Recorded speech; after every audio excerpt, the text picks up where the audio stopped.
Blanche, I'm ready. Okay, so you're painting Abbey today, huh? I'm doing Abbey, I'm walking over and doing Abbey. Well, I'm standing right here where I'm at. I'm in South Ogden. Anyway, I knew Abbey from my father-in-law, and my father-in-law was kind of this pseudo-artist. I mean, I don't know what they were, but anyway, they drank like animals. You know, they were all hardcore alcoholics, but they were very conscious people. And I used to hang around with those guys here when I was like in my early 20s. I was an honor student at the U with, Stegner was one of my professors, and I was in that little group, and they were hardcore environmentalists. But he was the hardcore of the hardcore. I think a lot of people don't know about him is without Wallace Stegner taking a chance on him, no one would even know who he is. Stegner was dean at the Stanford Writing Guild, that legendary guild of writers. He took a chance on him, and I think Abbey worked on his master's dissertation for 20-something years. Never finished it. Carol Gallagher says to me all the time, because she knew them both well too. And she says, Kevin, when are you going to finish that book? And I says, God, I'm going to break Abbey's record, I think. But The Guardian did this beautiful article on Abbey here a while back, and it said he went from the landscape to the library his whole life. Well, that's what I've done my whole life. I spend my whole life in our university library, and you see, I'm outside all the time. I'm never inside. By the way, today is the first day that it's rained here in over 100 days. But he, as far as the man, he was the soul of the earth guy who he could write like no other, but he got it that this soft environmental movement that was starting to happen clear back then. They were trying to hijack it, well, not hijack it, this, I think it ties really into where Bobby Kennedy was killed and the Democratic Party split in the United States, and they went from progressives to liberals. People forget that the left in this country were meaner than fuck. The Bobby Kennedys, the Shermans, all of them, they were fucking hardcore fuckers, mean. And then the soft took it, and when they took it, they took the environmental movement with them.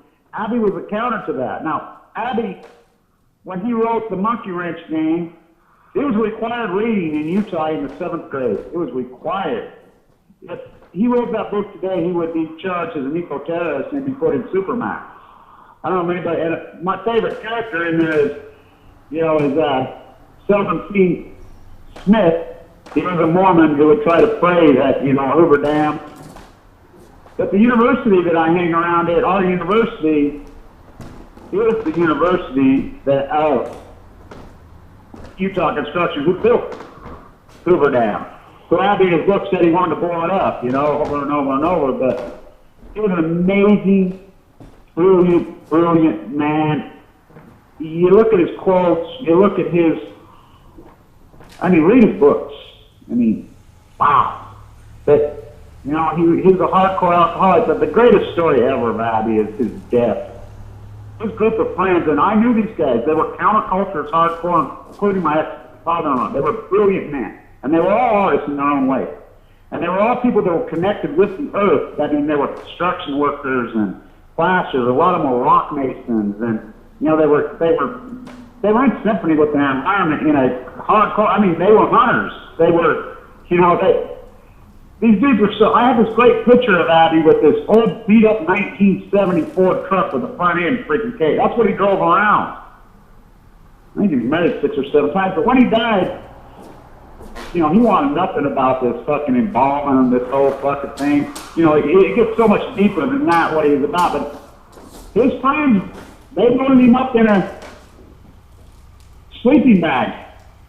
They took him to the Sonora. By the way, anybody's ever been to the Sonora in Tucson, the desert out there, well, that's what people think he is. Who knows where he's at? They loaded him up in in a sleeper bag, and he dug a hole, put him in the earth, and then got drunk over his body, celebrated. He asked them to do it, and they did it. They did it. You know, my father-in-law's name was Ned, and he says, like, you know, and he was the same way. He says, when I die, just put me right over here in this orchard grove that my great-grandfather planted, and just put his mark says, here's Ned, he's dead. And that's the way they were.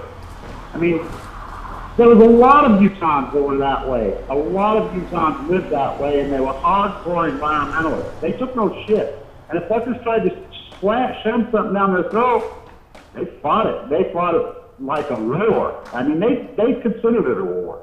You know, Abbey considered it a war. It is a fucking war. And he hated the soft fucking tree huggers. I mean, he fucking hated them with a fucking passion. He was real. I mean, that guy was so real. You know, everybody should read that book. It's like, I did that thing at the wall where I did the Ballad of Sid to Christopher, which is one of my best pieces of art I ever did. And I jump over there in that shirt that I have on. That's one of Abbey's shirts. That's one of the characters out of that book. You know, that's the old ex-Nam guys. These were guys they were usually all old Korean War guys and all ex-Nam guys. You know, a lot of them had freaking frostbite from the Hell's Kitchen, their toes were missing. You know, this is the type of guys that they understood that war was a fucking scam, that the American, nuclear movement was nothing but profit for, you know, a death for profit, just like war. They got it. They fucking got it. He was the king. He was the top of it because he could write. And, you know, the thing is, they all wrote. This whole group of alcoholics, you know, and they were all alcoholics. People consider that all they want. Trust me, they were alcoholics. And, you know, for some very good reasons, but they all wrote. They all wrote poetry. They all fucking wrote. They all painted in their own way. They were all amazing. And a lot of them were rock masons, builders. He was an amazing dude. I tell my daughters when I was in the hospital full of leukemia, I said, listen, I still have the quilt that my grandmother, the Mormon women make these quilts. I still have that quilt from when I was 7. My grandma gave it to me. I still have it. I still sleep in it. And I said, just wrap me up in that quilt and put me here, over here by the edge of the lake, by the marshes, you know, where the blue herons are at, and the ducks and the geese. So, but what colors are you using today? Well, I'm working with a black and a blue, and I want to get the yellow in it as well. It's the black, blue, and the yellow. Oh yeah, that's a great combination of colors for him. I think that would say so much about him. You know, he even go further than nuclearism. He was the predecessor. You think about those guys, you think about what they were back then, they were anti-dams. They were hardcore anti-hydroelectric. You know, they loved the Colorado. I mean, Stegner, and here, our governor in Utah, I call him Dirty Herbie, is trying to put through a nuclear plant on the green. I mean, that was Abbey and Stegner's and, you know, Udall. I always say, where the fuck are his two nephews? They're both United States senators. They love the fucking Colorado and the green. He's trying to build a nuclear plant on it. Oh, if they were alive today, if Stegner was alive, if Abbey was alive, fuck, I can imagine. He'd end up in a prison cell, I'm sure. I mean, to think about the things that we did is in the 70s and the 80s, we fought back. And it was accepted to fight back. We've allowed these fucking pricks to make it unacceptable to fight back. Things that Americans have always done. They have always fought back. We fought against the Queen, the Revolutionary War, you know, used tariffs. I mean, the East India Company, I call the East India Company Walmart. That's what Walmart is. Walmart's the East India Company. That's what the Boston Tea Party. So there was nothing more American than to fight back. To fight back intensely on these fucking monsters. Via the kidnapping of the progressive movement, and the liberals went so soft, and you know, that right-wing, hairspray, I'm God, using Jesus, and lying motherfuckers, that's always existed, but we fought them. Well, what happened to the other side? I mean, our forefathers developed a beautiful two-party system, but we don't have a two-party system because we don't fight back. It was built to fight back. And so the liberals have become, we've been labeled as soft tree huggers.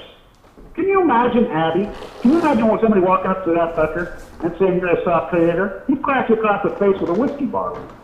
Okay, listen to me. I'm listening to you talk about this, and I'm thinking about the Braveheart idea. I just realized that, you know, the Braveheart thing was all about the blue, you know, that blue face thing? Yeah. Okay, well, I'm just gonna... I didn't even think of that. You're right. You know, 700 years ago, and see right where I'm standing, that mountain, Ben Lomond Peak, you know, that's the Scottish mountain. Mariner named it. It all ties back to Scotland. So much of this fact. And William Wallace was a real man. And you know what's ironic you bring that up? The guy that I'm talking about, my ex-father and I, you know what his name was? What? His middle name was Wallace. And you know he was related bloodlines to William Wallace? My girls are right out of William Wallace's bloodline on my, you know, that's my wife. They related to William Wallace, so that's ironic that you bring that up. I didn't even think about that blue face, so get on to it. That's brilliant. To it. Okay, so I'm hitting it. I'm hitting it on that one. I've got the blue and the black. Wow, how beautiful. And then you go to the yellow, you know. What, you going to do the hat yellow, you say? You think? The what? You got his hat on him?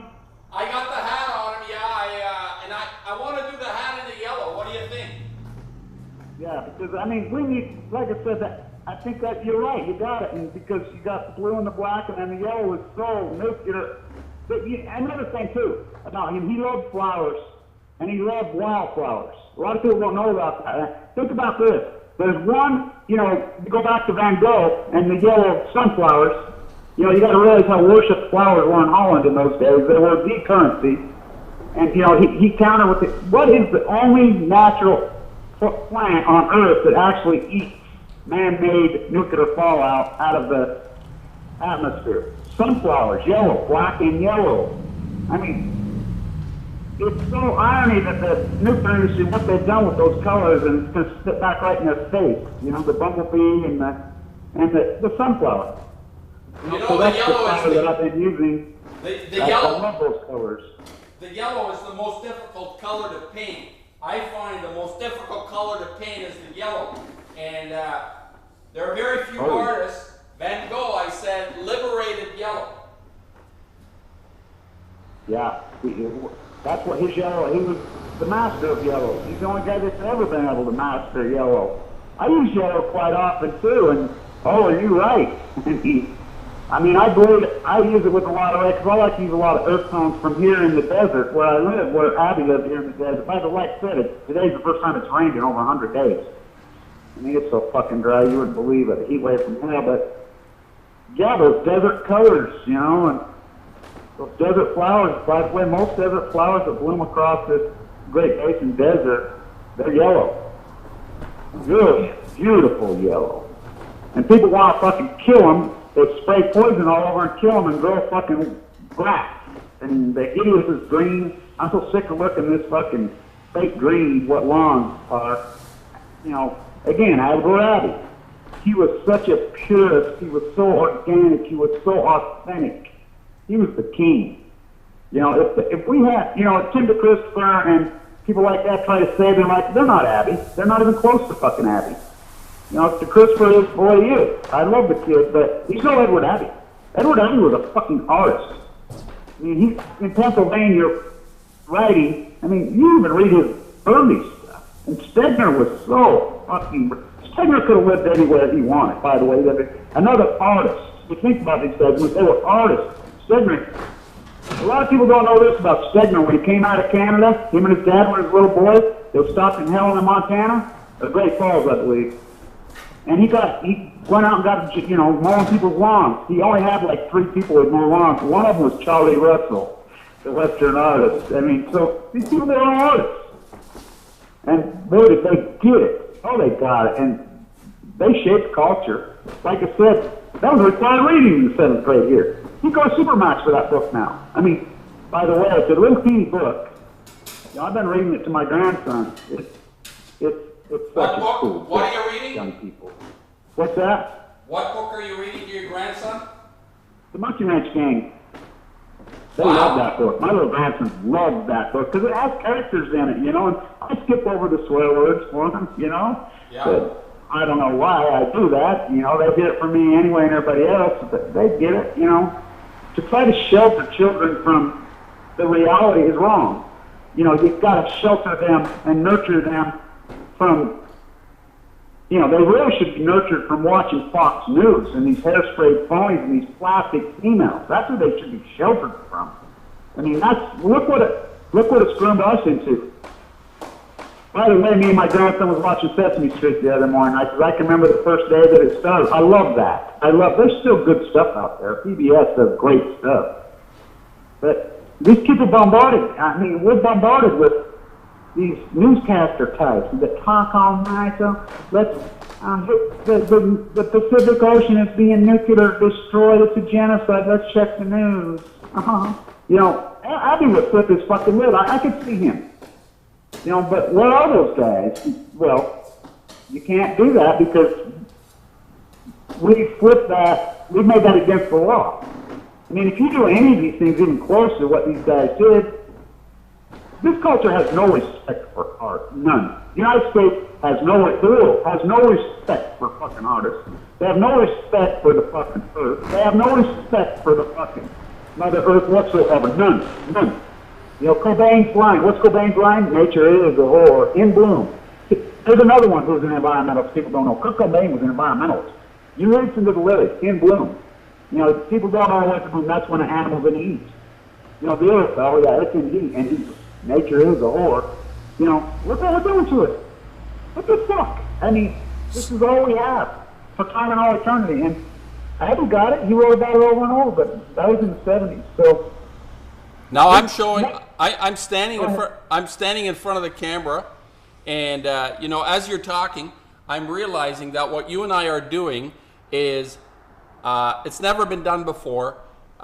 We just briefly talked about this before we started this video. This talk about the fact that what you call social media is extending into our private spaces. You are in your space. I'm in my space. I'm making a painting. We're hooked up together.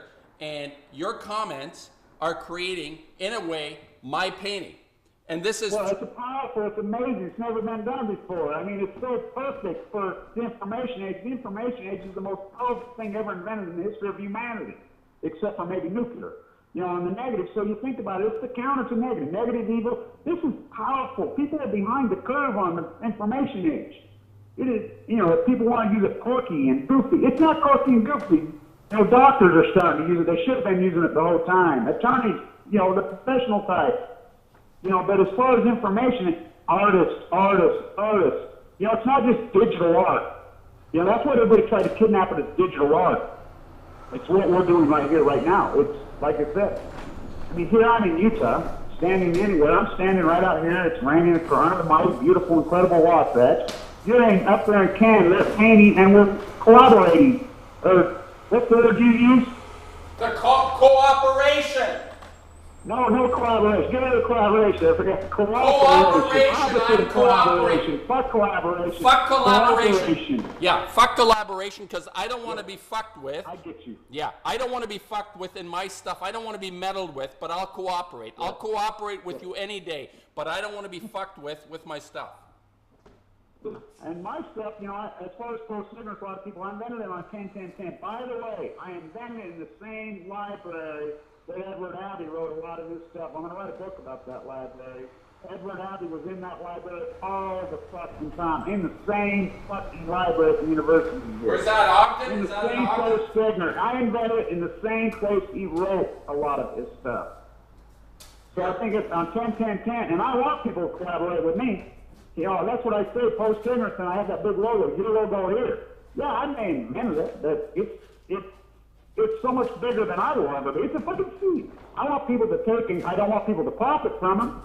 And I want people to give me credit for coming up with the idea and doing all these fucking videos of mine, calling out Fukushima and this other one. But I want people to run with it. I want them to do whatever they want with it and grow it, especially young people.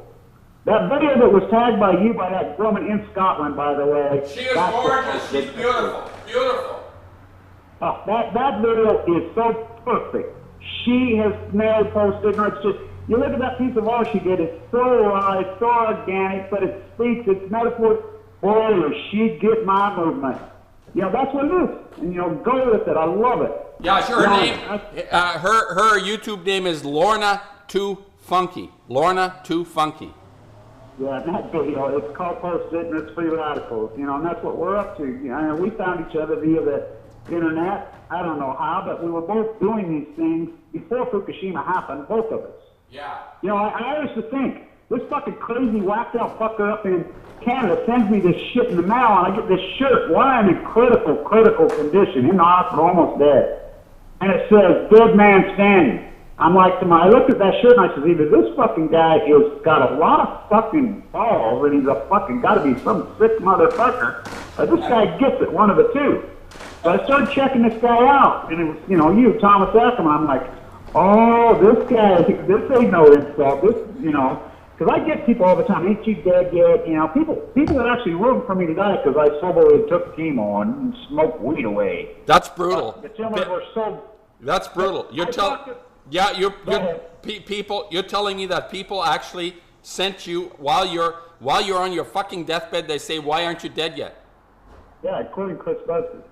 I said the email. Oh, fuck. You know, I guess I intimidated Chris Busby somehow, so you should see the email. I had to calm my uncle down. My uncle's, you know, an ex-NFL player, ex-fighter pilot. He's an old man, he's mean as fuck. I had to call him. He's seen those emails. He was going to fly over there. And I said, no. Yeah, fuck that guy. You know, so, oh yeah, I got thousands of them. I get hate mail every fucking day. People hate the truth. You know, to tell the truth is hard. You know, in this society, it wasn't in past societies. People can't accept the truth because they've been postured and groomed into their whole fallacy, false lie. Their styrofoam, fake walk mansions, their fucking fake wife, their pseudo de facto fucking careers, which they do nothing. Just like the marine biologists. I've learned people they don't do anything. They got jobs and titles, but to do work, they don't work. You say it best when you say we have to do the work. Well, that's what you and I are doing. We're doing the fucking work. We're doing the Fukushima work. You and I, Jan, you know, she's doing the Fukushima work. Pink, you know, Shane Russell, fucking Patrick Henry. We're doing the fucking work. This isn't 9/11. You know, where they come out, Naomi Wolf, and you know, Chris Hedges comes back after the fact. Oh, I'm not there, okay? No, we did it in real time as it was unfolding. You and I, we did the fucking work. In real studios, in real places, in real houses with real people, not groomed as you say. This is a real movement. It's grassroots. Very real. It's grassroots. It's as solid as the earth as it gets. What's more solid as the earth than this? Countering the fucking nuclear mass murdering. I mean, nuclear isn't pollution that's going to be something lying around. I mean, the Gulf is as evil as the Gulf was, and it's evil what that fucking Gulf did. It'll take hundreds of years. This is nuclearism. This is the wiping out of all of humanity over time and all eternity in some form. Now, who knows what it'll be? They're fucking countering that. What's more loving, spiritual? What is more important than to try to protect her, Mother Earth? That's what we're doing. That's what Abbey was doing. Edward Abbey fought to. He loved fucking mother. He understood it was his mother. He got that so hard. He was in symphony. I spoke at my father-in-law's funeral, by the way. I've read a bunch of Abbey's stuff, and they were friends. And I told him these men knew how to live in symphony with their environment. They weren't soft tree huggers. They were meaner than fuck. These fuckers would fight you on the drop of a fucking hat. They were brutal fucking men. I mean, 2 tours in fucking Hell's Kitchen in Korea. These fuckers were wicked, mean motherfuckers. But they loved Mother Earth. They were in tune, and they fought for her. It's their mother. I mean, many people don't get it that this fucking colloquially, that it's our mother. And we're all brothers and sisters, not religiously, because of the jet stream. We're connected. We are all brothers and sisters, and we're all in this fight, whether you want to be, and they're fucking not. And that's what your art is. That's your series of art, by the way. It's the counter to Warhol. You say it, I say it. Warhol used 32 because Campbell's used 32 cans, the perfect number. Well, we use 33 because it's the imperfect number. Because nuclear fallout is imperfect. And men aren't, and the people that run nuclear fallout are imperfect. And that's the flaw with it, which we said that was Abbey said that was the flaw with it then. Men have to still run these fucking things. There's the flaw. Edward Abbey said that. Yeah, they all said it. Einstein said it. Sokolov said it. Oppenheimer. Men still have to run it. We're imperfect creatures. But we don't even try to fucking live in symphony. Nature is a oracle band. We want to rape Dick Cheney fucking oligarch. I mean, you think about those creepy motherfuckers. I mean, fracking, fucking just extract any way from her any way you can. For what? For what? Okay. Future generations? All right. Now I'm telling you, Abbey, as he's coming out, he almost looks like he's got a tear in his eyes. He's listening to you. He's getting a tear in his eyes. He's getting a tear in his eyes. I'm looking at him right now as he's coming out. Think about that. In Edward Abbey's death, the #1 commercial in the United States. Literally, this is how socially conscious we were, via men like Edward Abbey, about the environment. The #1 issue in the United States was littering. There were signs everywhere. If somebody seen somebody even throw a cigarette butt out in Utah, you'd get the fuck beat out of you. There was a $1,000 fine in 1970. And think about the logo. The #1 ad campaign in America was that Indian with the teardrop running down his cheek. That's it was right. constant. We were socially conscious in the 70s before these soft so-called tree huggers, these fucking calling to have an organic and a latte and fucking kidnapped our movement. You know, the environmentalists, I love Carol Gallagher, by the way. She fought. She says, Kevin, you talked me out into coming out of retirement, by the way. She's coming out of retirement. She's forgotten more than all of us fucking know. They were there, but they were so few. Under the Cloud, Richard Miller, which she assisted on that book. And I would like to say this to anybody. Abby and Richard Miller knew each other personally. They were fucking buddies. Read Richard Miller's Under the Cloud. Watch that. He was a scientist. Look at the data he compiled. And so it's there. And I think Abby would be, like you said, the teardrop is so perfect. Because, they would all cry. I mean, if they come home, I could just see their hands over their face just broke down crying. It's like the sadness as this is coming along. There's a profound sadness, and you know we're in a real shitter. We're in a tough time. We're in a really. People think you can. You watch how perfectly healthy and strong I was until October 13, 2011. Yeah. I don't give a fuck who you are. And by the way, Abbey lives in Moab. Okay, that's where they're trying to build the Newcastle nuclear power, which, by the way, I put the stops to that. Our Governor Dirty Herbie told me to fuck off right to my face. That's how intense I've been with him.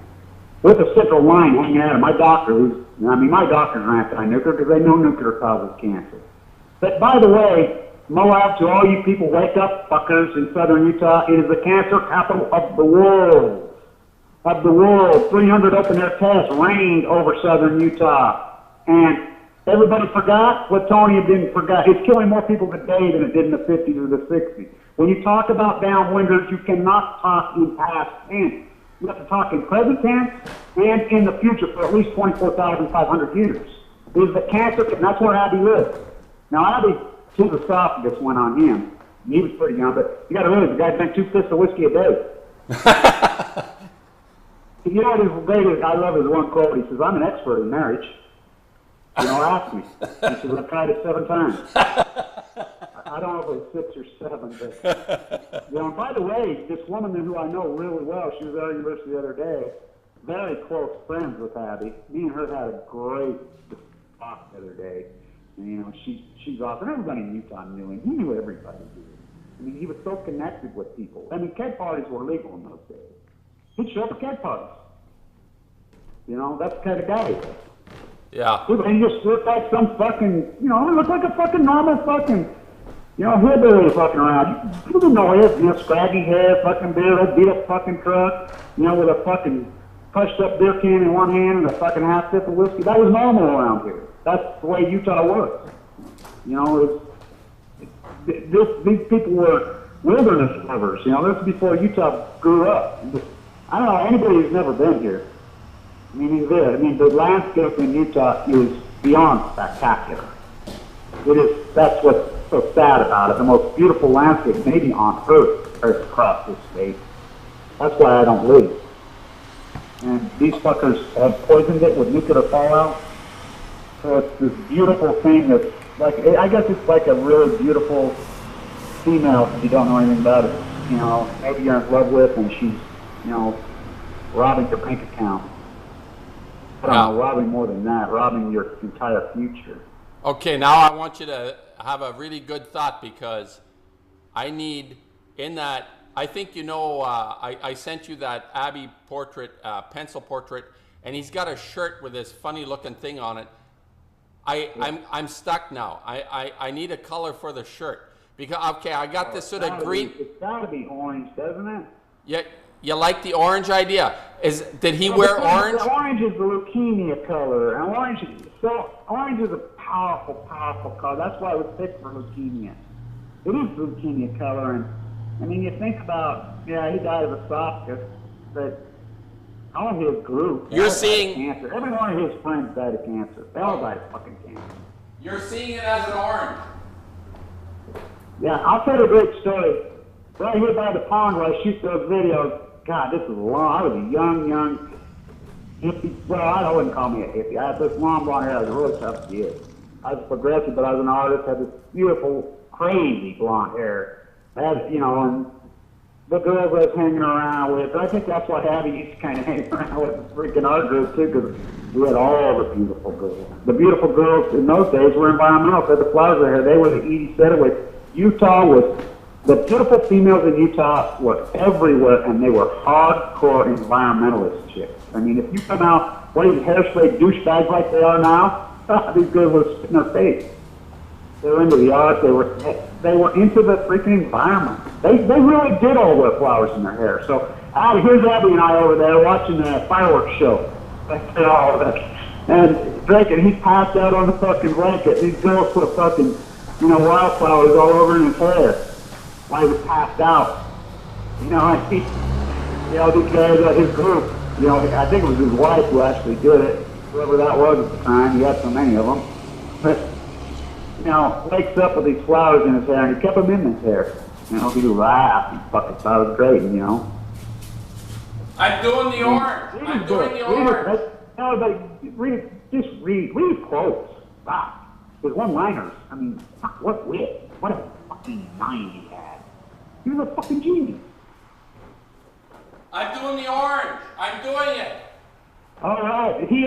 And not only was he a fucking genius, that's what people don't mistake. They're mistaken these so-called people that we look like, you know, maybe we don't have perfect hairspray on. We hijacked to thinking what intelligence was and not intelligence. These songs people like Abbey, they're the brilliant fucking people that have it. Anybody who's pro-war is a fucking moron.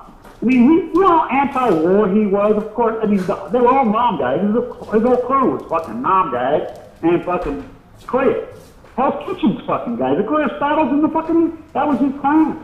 They were fucking peace activists. I mean, and you think about it, what was Edward Abbey at his purest core? He was the ultimate humanitarian. He was a fucking humanitarian. Pure. You know, we ought to say, oh, you know, Nelson Mandela, all these guys, you know, Mother Teresa, you know, these people. Yeah, they were great humanitarians in their one. They weren't fucking Edward Abbey. Edward Abbey was at the core. He was a pure, hardcore, organic, real humanitarian. And he was willing to fucking fight him. He says, you know, that's what I am. I'm not afraid of these fuckers. And that's what we have to be. Not, you know, he didn't get himself thrown in jail. He did it legally. But he did it through literature. He did it through his art. And I'll tell you what, his art was so fucking powerful. His art is so responsible for so much of the, you know, great environmental movement of the 1970s. The environmental movement of the 1970s, this country was a powerhouse. It was gigantic. And then, of course, here come, you know, the 80s, you know, 86, Chernobyl. And that's why I use, by the way, that's why I use I Live to Tell. That was written in 1986, and that was not written for Madonna. I love that movie. I love that song. He wrote that. What's his name? Patrick wrote that song for the movie in Oregon for Australia. Here we go. Cursed spies who were born to set this right. The country and western version of Hamlet. There's some rule for you. Here's some rule for me, and here's some for you. But you must wear your rule with a difference. That's powerful shit. Literature. Edward Abbey, literature. I think I got him. I think I got him, Kevin. I think I got him. This was okay, like, I don't know. I gotta go. It's actually raining. I want to stand out in the rain. It hasn't rained in 100 years. And see if I can get, you know, some of this nuclear rain in my fucking, on my head. See what it does to me. Kevin, I want to thank you because I think I got him. I got the modern day. Powerful pain. I can't wait to fucking see it. Modern day Braveheart. Your series is incredible. I'm hoping that work is starting out incredible. I'm hoping to have 16 of them. You know, I'm doing them in duplicates. They're coming out as doubles, and it's part of the process, which is kind of interesting because... You know, we and I have worked on this together the whole time. You know, we used the suit paintings. We started this out with sketches hanging on the clothesline. I used my cloth once you used your drawings. And, you know, people that show up on the thing, it's just, you know, we're trying to use people that are solid, people who really make a difference in a really pure, organic way. Like I have, you know. Modern day I'm Braveheart. really excited about it. Modern day Braveheart. I had that impulse on the blue and the black, and Isn't that amazing? modern day. And I got him an orange shirt. I got the orange shirt, and I got him. Go ahead. I got him now. I think I got him. It took like I think it was about a half an hour. This is one of my faster paintings because I was trying to keep up with you. As you're going on, and you're ratcheting up. I have a lot to say about this because, you know, people think I go on and on. Yeah, fucking idiot, I go on and on because, you know what? We've been smashed down. Our voice hasn't been able to be heard for 30, 40 fucking years. That's right. We don't need to go on and on. What do we all say? I love people that fucking talk a lot. He says they're the fucking best. That's what he always aspired to be. That's the only true thing you ever see. He really honestly did want to be a talk show host. And he understood that people like us, we didn't have a voice. People won't listen to us because we're a rage against the machine. Yeah, and this is perfect because as you were talking, I was getting animated and I was putting it together, and I think it's working. You know, sometimes in a painting, you hit it, you don't hit it, you never know. But I think this really worked, Kevin. I like it, and I'm gonna. Thank you. And by the way, anybody who's on this fucking list, and if they don't like it, who gives a fuck? Number one. And fuck, we don't ask. I mean, fuck, why would we? But I can guarantee you, fucking Edward Abbey, like I said, I knew him, and he loved me, by the way. When I was a heathen, he used to shake his fucking head at me. So did, you know, his whole clan used to shake their head at me and say, "What the fuck, this kid?" You know. He would hug us. I guarantee he would hug us.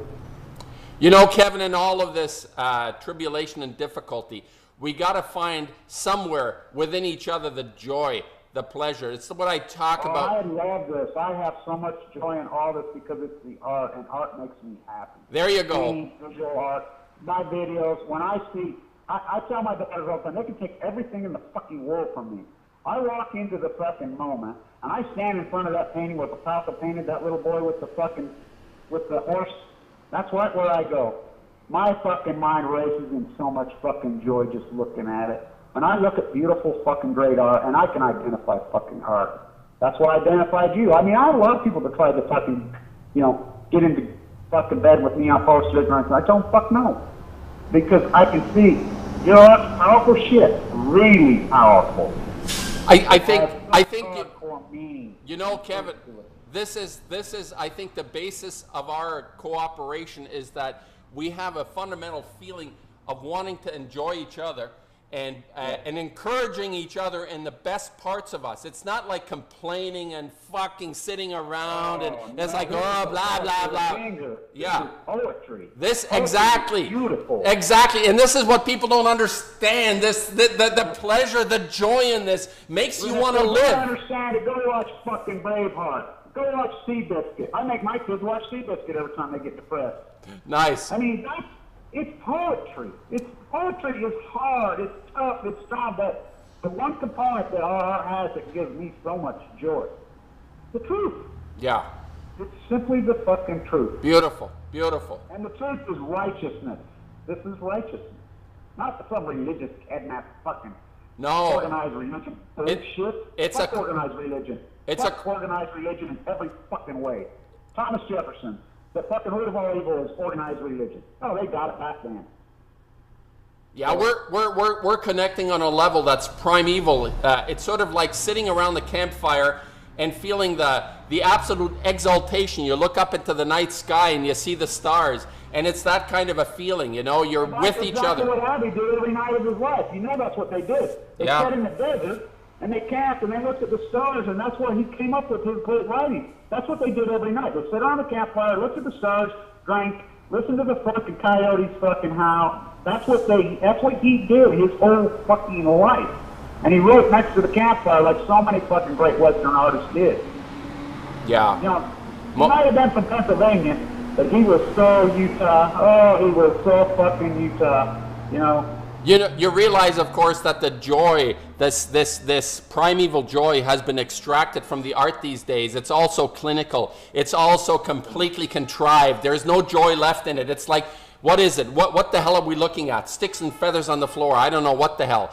The joy is gone. I always put my thumbprint on American culture. That's why I use so many music, and I use lyrics, and I use a poster of Fleetwood Mac, and another Utah girl, by the way, Stephen Nick, and Bruce, you know, and I use that because the thumbprint, think about what music's been in the last 20 years. It's all contrived. It's all corporate. It's contrived. There's nothing organic. That's why it's so shitty. Same with art. It's all the same. There is no fucking art. Corporate fucking contrived fucking art is, it will never be art. And you got these, like you call it fucking interior decorators for oligarchs. Put that in art. It's not close. It's the opposite of art. It's completely the opposite of art. The joy is gone. The joy is gone.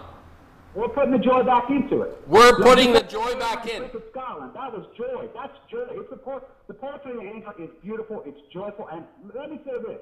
I was talking to one of my doctors yesterday. He says, Kevin, we teach de novo at the university now in the nursing school. And the one of my nurses, she's in the class. She says, yeah, Kevin, you do know that we teach that 90% of people that get de novo like I had, which is leukemia presenting a tumor, 90% are dead in 120 days. Wow. 90%. And my doctor says, you know you're alive. And so think about my poetry of anger as I've gone along this. I'm alive. Yeah. Now, what's kept me alive? Yeah. Just what you just said. Just what you said. Yeah. The beauty, the joy, the truth, the art of it. That's why I'm alive. That's the only reason I'm alive. And they've tried to hijack everybody's prayers again across social media. You know how many people prayed for me? Yeah. You know how many people really believed in me and fought for me? Those people, and their power, across social media, across YouTube land, the whole world. They did seances on beaches for me. They saved my life because that's the truth. It's the purity of righteousness. You know, they wanted me to live, so I lived. And I think we're, like I feel about myself, that if I can generate this feeling, like we talked about this, Lorna Too Funky doing the video, inspiring people to feel the joy back in themselves. She said that she hasn't been inspired this way for a long time, and I think this is so important to try and bring this out in people again and let them. We need to make sure we tell this to everybody when it comes to post-ignorance. Now, free radicals is a different situation. Free radicals, like you said, delivery system. Free radicals is free radicals. Post-ignorance is post-ignorance. Right. But in regards to post-ignorance, I can't speak for free radicals. That's you. That's right. Post-ignorance is me. That's we can right. talk about it, but in the case of post-ignorance, I would say this to all artists. I don't give a fuck what it looks like. I mean, if you look at my one I did with the throwing the powder on the fucking, when painted with the suit, how ugly and how fucked up was that painting? That's what, I mean, who cares what it looks like? Oh, it looks like a child. It looks like, that's what we want. We want to go back to our core. Her painting, you know, you look at, she did those rough sketches with just those stick figures of those two people shedding. This means it's metaphors. And I've read, you've heard me read it over and over, my definition of post-ignorance. Boy, she got it. Oh, who gives a fuck what it looks like? Yeah. It's what it says. It's what I say. This is really interesting. People should really pay attention to this because most, if not everything, is intent. So if your intent is to build something that is going to carry us into the next level of our abilities, our consciousness, the intent behind the work, the intent when you put that soup onto that metal thing, it is an exaltation of brilliance and understanding where we are. It's connected to where we are. It's not some hypothetical idiosyncratic expression. It's exactly where we are. This is the nature of art, and people don't understand this. They say it's like my kid could do it. I get this all the time. You know, people come in my studio and say, "Oh yeah, my kid could do this." Well, I say to them, you have a very low opinion of your children. That's what I say. Well, the thing is, too, and like I said, because all they're looking at is what it looks like. Yeah. They're not fucking looking into, like you said, the consciousness. That's what art is. Isn't that what art is? I mean, you think about it, when you sit down and draw and paint, I don't care if you're the shittiest or the best artist in the world. You're really drawn out of your subconscious. So when it draws out of the subconscious, you let it go. It says everything about the artist. It's a blotter test, not just for us, but the people looking at it. How fucked up is the purple? It's a blotter test. That person's fucked up. Because they said the same thing about fucking Monet. I mean, come on, you know, it ended up being... Monet went from fucking what he was to be a... They allowed him to drape the only bitches going into Paris in fucking women. Yeah. You know, think about that. An artist is going to be able to fucking drape the fucking Brooklyn Bridge and fucking run, shut down commerce for people all over. It's different now. Oh, it ain't fucking different now. No, it's not. The fucking center of the economic world was Paris, like New York is now. It's so fucking different. And people fucking accuse him of finger paintings in the early days. You know? Yeah. I mean, because they don't get the meaning, but over time, people fucking get the meaning. Now, I don't get worried, Thomas, that there aren't people making the art. What I get worried is people interpreting the art. You always had certain groups in Paris and certain people that, even though they may have been oligarchs and rich, their children or somebody broke across and could identify and interpret their art. Peggy Guggenheim and on and on and on. Where the fuck are they? Yeah.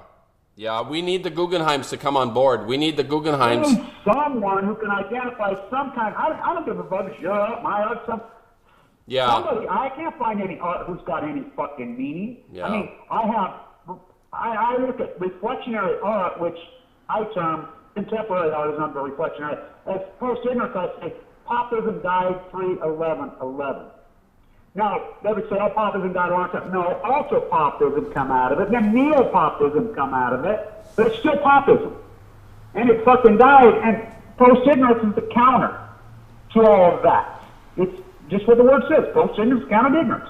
If Warhol was alive, you know, as he was doing his Popism with Marilyn Monroe, with, you know, Elvis, with all these Edie Sedgwick, it's not that now. I mean, even though he was making mockery of it all, he was choosing these incredible, brilliant, sexual, amazing fucking people in their own right, incredible artists in film and that. Now look what we have.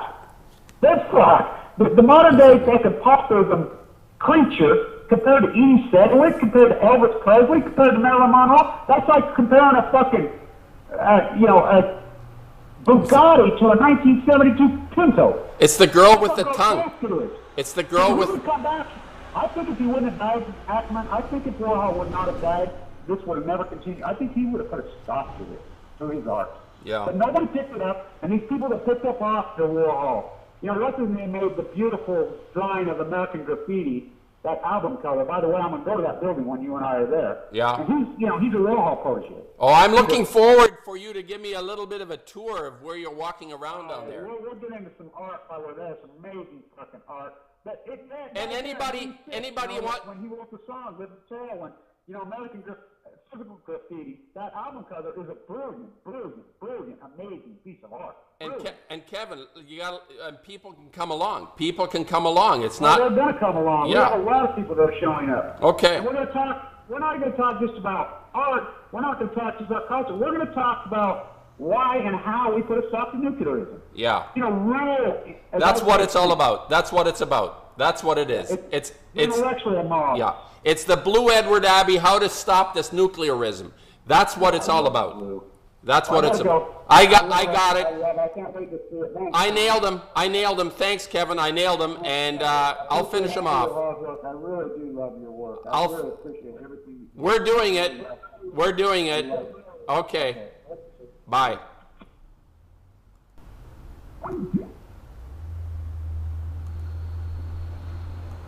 All right.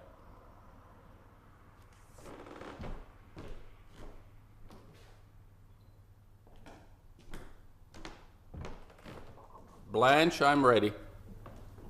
Okay, so you're painting Abbey today, huh? I'm doing Abbey. I'm walking over and doing Abbey. Well, I'm standing right here where I'm at. I'm in South Ogden. Anyway, I knew Abbey from my father-in-law, and my father-in-law was kind of this pseudo-artist.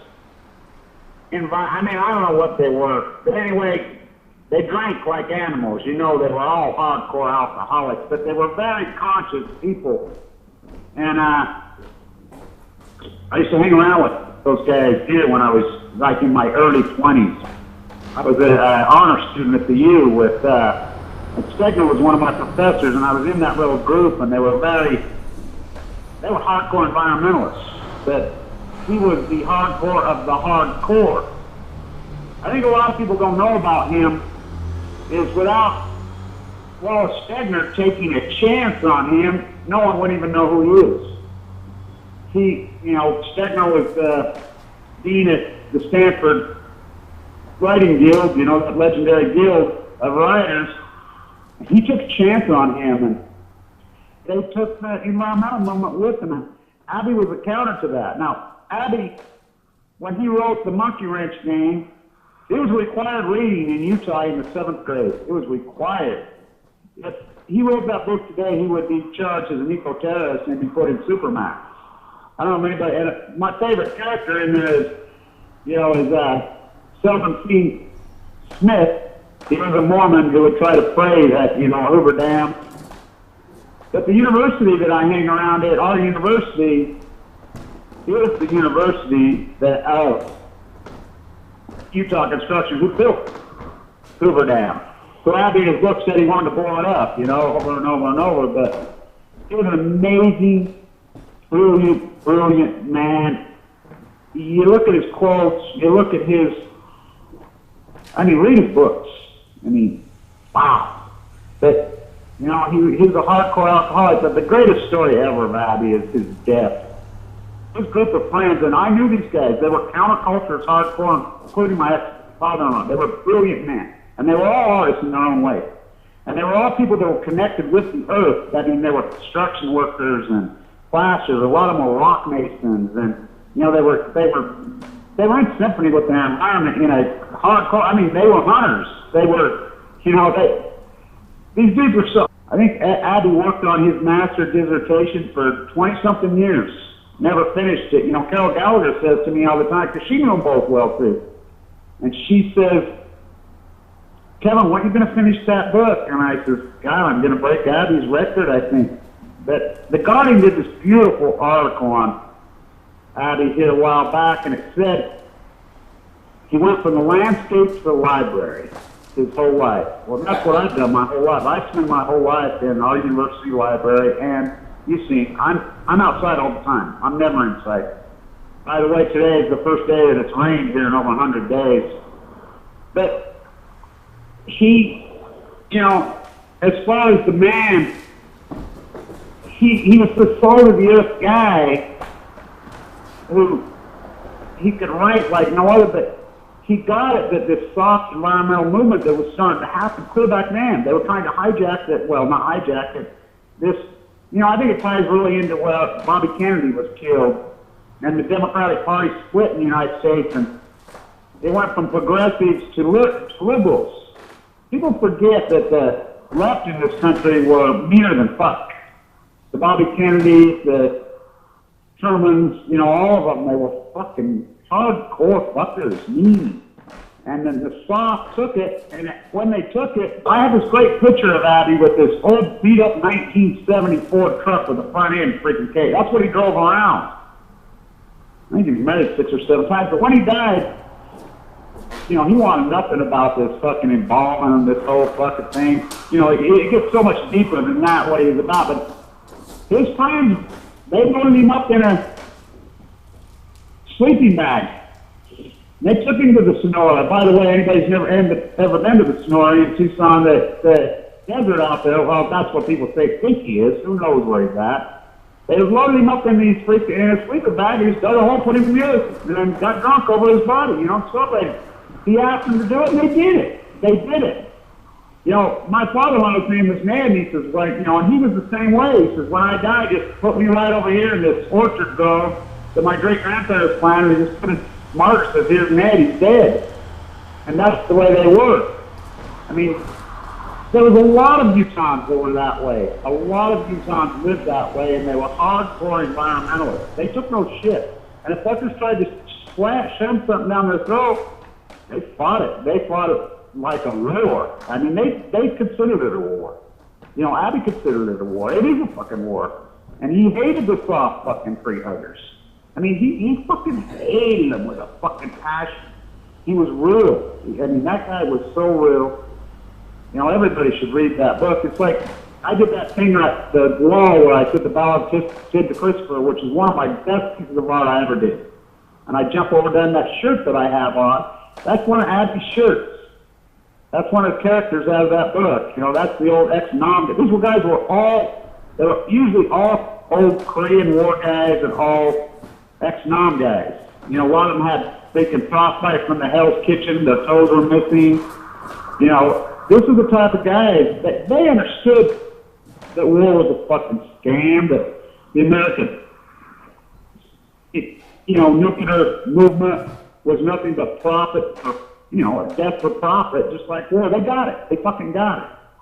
He was the king. He was the top of it because he could write. And the thing is, they all wrote. This whole group of alcoholics, and they were all alcoholics. People considered that they weren't. Trust me, they were alcoholics. And, for some very good reasons, but they all wrote. They all wrote poetry. They all fucking wrote. They all painted in their own way. They were all amazing art, and a lot of them were rock masons, builders. He was an amazing dude. I tell my daughters when I was in the hospital full of leukemia, I said, listen, I still have the quilt that my grandmother, the Mormon women make these quilts. I still have that quilt from when I was 7.